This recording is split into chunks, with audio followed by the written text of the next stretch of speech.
Bismillahirrahmanirrahim. Assalamualaikum warahmatullahi wabarakatuh. Perkenalkan, nama saya Ahmad Dhani Fajar Aditama dari kelas 12 RPLB nomor absen 2. Di sini saya akan menjelaskan materi tentang KD 3.10, yaitu menganalisis perencanaan produksi massal. Yang pertama, saya akan menjelaskan tentang uraian materi atau pengertian dari produksi massal. Yang pertama yaitu pengertian produksi. Produksi adalah suatu kegiatan yang dikerjakan untuk menambah nilai guna suatu benda atau menciptakan benda baru sehingga benda tersebut lebih bermanfaat dalam memenuhi kebutuhan. Kegiatan menambah daya guna sebuah benda tanpa mengubah bentuknya dinamakan dengan produksi jasa. Sedangkan kegiatan menambah daya guna sebuah benda dengan mengubah sifat dan bentuknya disebut dengan produksi barang. Selanjutnya, pengertian dari produksi massal. Produksi massal adalah nama yang diberikan kepada sebuah metode untuk memproduksi barang dalam jumlah yang besar dengan biaya yang rendah per unitnya. Walau harganya yang rendah, tidak berarti produksi atau barang yang diproduksi itu mempunyai kualitas yang rendah. Sebaliknya, diproduksinya barang dengan jumlah yang besar telah distandarisasi oleh interchangeable parts atau peralatan yang dapat digunakan untuk memproduksi barang yang sama. Produksi massal biasanya terdiri atas bangunan pabrik, peralatan atau equipment, dan perkakas atau tools. Kemudian, ciri-ciri utama dalam produksi massal. Yang pertama, adanya standar yang jelas dalam proses produksi. Yang kedua, memiliki mesin yang bisa memproduksi secara terus-menerus dan dalam jumlah yang banyak. Yang ketiga, semua alur produksi bisa berjalan seimbang, waktu produksi relatif singkat. Dan yang kelima adalah dalam penggunaan bahan baku sudah berjalan secara otomatis. Dan yang terakhir, dalam ciri-ciri utama produksi massal adalah kemudahan dalam melakukan kontrol produksi. Selanjutnya, keuntungan dan kekurangan dari adanya produksi massal. Yang pertama adalah keuntungan. Keuntungannya yang pertama yaitu akurasi dan otomatisasi tinggi. Yang kedua, biaya tenaga kerja berkurang. Yang ketiga, tingkat produksi cepat. Yang keempat, biaya per unit murah. Kemudian yang selanjutnya adalah kekurangan dari produksi massal. Kekurangan dari produksi massal yang pertama adalah jika ada kesalahan pada mesin atau kesalahan desain produk, sebagian sumber daya akan terbuang sia-sia. Yang kedua, tidak ada jaminan produk yang diproduksi akan terjual semua. Yang ketiga, ada biaya bahan baku tambahan untuk merancang desain produk. Yang keempat, kurang beragam dalam variasinya. Dan yang kelima adalah memerlukan banyak investasi untuk membeli mesin. Selanjutnya, materi yang selanjutnya yaitu penerapan produksi massal. Perusahaan yang ingin bertahan di era kompetisi yang sengit harus mempunyai produk berkualitas dengan harga yang bersaing. Hal ini disebut dengan economic sales atau skala ekonomi. Semakin baik perusahaan menciptakan produk dengan skala ekonomis, semakin kuat bersaing di pasaran. Untuk mendapat harga yang baik, perusahaan biasanya menekan biaya produksi dengan beberapa cara, yaitu yang pertama, mengurangi biaya bahan baku dengan membeli bahan baku dengan jumlah yang besar supaya mendapat potongan harga dari supplier. Yang kedua, membeli mesin-mesin yang lebih canggih dengan tingkat efisiensi dan ketahanan lebih tinggi. Yang ketiga adalah menambah kapasitas produksi.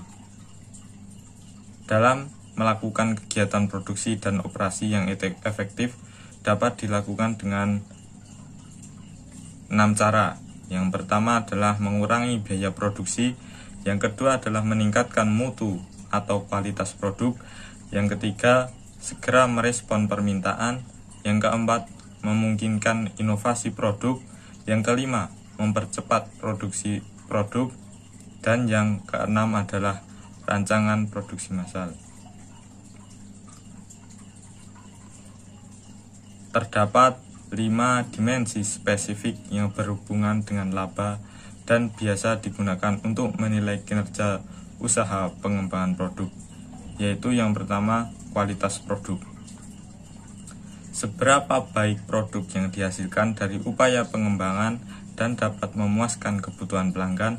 Kualitas produk pada akhirnya akan mempengaruhi bangsa pasar dan menentukan harga yang ingin dibayar oleh pelanggan. Yang kedua adalah biaya produk. Biaya untuk modal peralatan dan alat bantu serta biaya produksi setiap unit disebut biaya manufaktur dari produk. Biaya produk menentukan beberapa besar laba yang dihasilkan oleh perusahaan pada volume penjualan dan harga penjualan tertentu. Yang ketiga adalah waktu pengembangan produk. Waktu pengembangan akan menentukan kemampuan perusahaan dalam berkompetisi, menunjukkan daya tanggap perusahaan terhadap perubahan teknologi dan pada akhirnya akan menentukan kecepatan perusahaan untuk menerima pengembalian ekonomis dari usaha yang dilakukan tim pengembangan. Yang keempat adalah biaya pengembangan. Biaya pengembangan biasanya merupakan salah satu komponen yang penting dari investasi yang dibutuhkan untuk mencapai profit perusahaan tersebut. Yang kelima adalah kapabilitas pengembangan.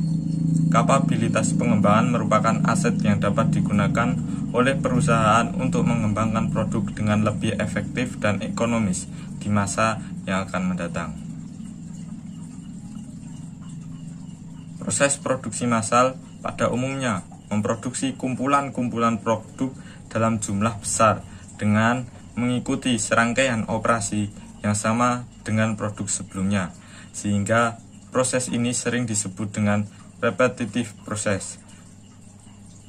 Tahapan produksi massal tersebut yaitu tahap yang pertama adalah tahap perencanaan atau planning, kemudian tahap yang kedua adalah implementasi atau pelaksanaan, dan tahap yang ketiga adalah tahap pengendalian atau controlling. Masuk materi yang selanjutnya yaitu tentang perencanaan produksi massal. Perencanaan adalah tindakan yang dilakukan untuk mencapai tujuan sesuai dengan periode dan waktu yang direncanakan. Perencanaan produksi adalah perencanaan dengan pengorganisasian mengenai pekerja, bahan, mesin, dan peralatan, serta modal yang diperlukan untuk memproduksi barang dengan suatu metode tertentu sesuai dengan kemampuan perusahaan. Dalam penyusunan proses produksi massal harus memperhatikan beberapa indikator. Yang pertama adalah karakter produk. Yang kedua adalah tingkatan kesulitan produk itu sendiri. Yang ketiga, banyaknya permintaan dari pasar. Yang keempat adalah komponen dan bahan yang harus disiapkan. Yang kelima, tata cara urutan pengerjaan produk, pembagian kerja, dan lamanya pekerjaan. Yang keenam atau yang terakhir adalah biaya produksi yang diperlukan. Selanjutnya adalah tahap perencanaan produksi massal. Tahap perencanaan produksi massal yang pertama adalah tahap desain awal. Pada tahap desain awal ini, suatu perusahaan sudah menentukan desain awal produk yang berupa desain spesifikasi dan persyaratan yang harus dipenuhi oleh sebuah produk yang akan dibuat nantinya. Yang kedua adalah tahap desain produk. Pada tahap ini, perusahaan sudah dapat menentukan desain dari suatu produk yang dapat berupa gambaran dari produk tersebut seperti bentuk, warna, ukuran, dan lainnya dengan tepat. Kemudian tahapan yang ketiga adalah tahap cara pembuatan. Pada tahapan ini merupakan tahapan di mana perusahaan harus menentukan urutan proses pembuatan suatu barang, tempat untuk bekerja yang tepat, dan segala macam peralatan yang dibutuhkan untuk menghasilkan barang tersebut. atau untuk memproduksi barang tersebut. Kemudian tahap yang keempat adalah tahap pembuatan. Pada tahap ini, perusahaan mulai memproduksi barang yang diinginkan dengan memodifikasi lebih lanjut barang yang sedang dibuat tersebut. Proses pembuatan barang harus disesuaikan dengan desain, memiliki kualitas yang terbaik, dan peralatan mesin yang tersedia. Mungkin itu saja materi yang dapat saya sampaikan atau saya jelaskan. Apabila dalam penyampaian materi saya ada kekurangannya, saya mohon maaf yang sebesar-besarnya, dan semoga materi yang saya sampaikan ini bermanfaat bagi kalian semua. Kurang dan lebihnya saya mohon maaf. Billahi taufiq wal hidayah. Wassalamualaikum warahmatullahi wabarakatuh.